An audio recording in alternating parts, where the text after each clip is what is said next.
सुप्रिया श्रीनेत ने आज एक बयान जारी करते हुए अपने एक्स अकाउंट पर एक वीडियो शेयर किया, जिसमें उन्होंने बीजेपी के रणनीतिकारों पर सवाल उठाते हुए कहा कि पता नहीं कौन आजकल बीजेपी को नए नए आइडिया दे रहा है, कौन उनकी स्ट्रैटेजी और उनका कम्युनिकेशन देख रहा है।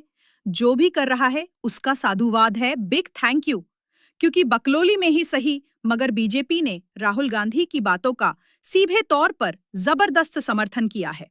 मुझे नहीं पता कि आजकल बीजेपी को ये नए नए आइडिया कौन दे रहा है, कौन उनकी स्ट्रैटेजी बना रहा है, कौन उनका कम्युनिकेशन देख रहा है, लेकिन भैया जो भी कर रहा है उसका बहुत बड़ा साधुवाद है, बिग बिग थैंक यू।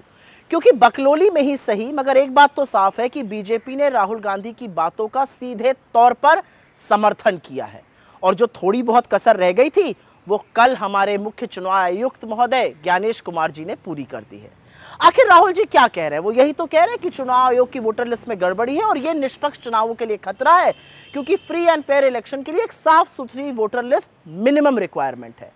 इसका समर्थन करते हुए सबसे पहले तो अनुराग गोलीमारो ठाकुर जी आए, उन्होंने इलेक्शन कमीशन की वोटर लिस्ट पर सबूत के साथ खुद सवाल उठाए। अब रीवा से बीजेपी के सांसद जनार्दन मिश्रा भी कह रहे हैं कि भाई इलेक्शन कमीशन खुद से सही वोटर लिस्ट नहीं बना सकता, 1100 वोट एक कमरे में रजिस्टर हो रहे हैं। इससे पहले इनके बड़े मंत्री नितिन गडकरी जी ने भी कुछ इस तरह के वोटर लिस्ट के साथ खिलवाड़ करने के आरोप इलेक्शन कमीशन पर लगाए थे। मतलब जाने अनजाने, जानबूझकर या अनभिज्ञता में बीजेपी ना सिर्फ राहुल गांधी जी की बात से सहमत है बल्कि वो खुद चुनाव आयोग को कटघरे में खड़ा कर कर लपेट रही है। और जो रही सही कसर थी वो एक अधकचरी, भोंडी, फूहड़ और बड़ी बेवकूफ आना जो प्रेस कॉन्फ्रेंस थी वो चीफ इलेक्शन साहब ने कल पूरी कर दी। उन्होंने ऐसी ऐसी बातें कही कि समझ में नहीं आया वो ये क्यों बोल रहे थे। उनके दुश्मन ही शायद उनको ये राय दिए होंगे कि वो प्रेस कॉन्फ्रेंस करें, वरना जिस तरह से उसके बाद उनकी कलई खुली वो शायद चुप ही बेहतर थे, इज्जत बची रहती। बीजेपी की प्रवक्ता के तौर पर मुंह बिचका कर बेसिर पैर की तर्कहीन बातें कर कर उनकी असल में पोल और खुल गई। उन्होंने करीब 1 घंटा 24 मिनट प्रेस कॉन्फ्रेंस करी, एक ढंग की बात नहीं करी, विपक्ष और राहुल गांधी के डायरेक्ट सवाल का एक जवाब नहीं दिया और कुतर्क की तो ऐसी लंबी झड़ी लगी थी। महिलाओं की प्रिवेसी से लेकर चुनाव आयोग से सवाल पूछना संविधान का अपमान है, ये सुनकर एक 4 साल के बच्चा भी अपना सिर पीट ले, लेकिन मुख्य चुनाव आयोग ऐसी बातें कर रहे थे। ऐसी स्थिति में सवाल जरूर उठता है कि बीजेपी की स्ट्रैटेजी बना कौन रहा है?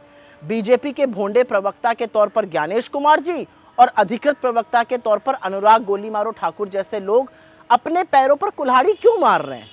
लेकिन एक बात है, इससे असलियत और सच और तीव्रता और तेजी से बाहर आ गया है। मोदी जी और बेइज्जत और बेनकाब हो गए हैं। वोट चोरी की चर्चा अब घर घर में हो रही है। ये लोग आए तो राहुल गांधी जी का जवाब देने थे, लेकिन इन लोगों ने सरकार और इलेक्शन कमीशन की जो वोट चोरी की मिलीभगत है उसका कच्चा चिट्ठा खोलकर रख दिया है। वो कहते हैं ना, विनाश काले विपरीत बुद्धि, कुछ ऐसा ही हाल बुरी तरह से घिर चुकी बीजेपी का भी है। लेकिन जाते जाते 2 शब्द हमारे चरण चुंबकों के लिए भी। क्या लाइफ है इनकी? पहले मोदी जी का चरण वंदन करो और अब बेचारे काम पर लगाए गए कि ज्ञानेश कुमार जी को हीरो बनाना है। लेकिन इस सब में ये जानते हैं कि इलेक्शन कमीशन तथ्यहीन कुतर्क दे रहा था।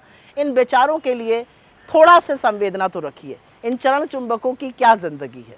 कभी ज्ञानेश कुमार जी को हीरो बनाना है, कभी फलाने को हीरो बनाना है, जबकि ये जानते हैं, ये गोदी गिद्ध जानते हैं कि जो राहुल गांधी जी ने आरोप लगाए हैं, जो सबूत उन्होंने दिए हैं, वो फूल प्रूफ है और इलेक्शन कमीशन सिर्फ इधर उधर की बात करके हमारे लोकतंत्र में वोट चोरी का पुरजोर काम कर रहा है।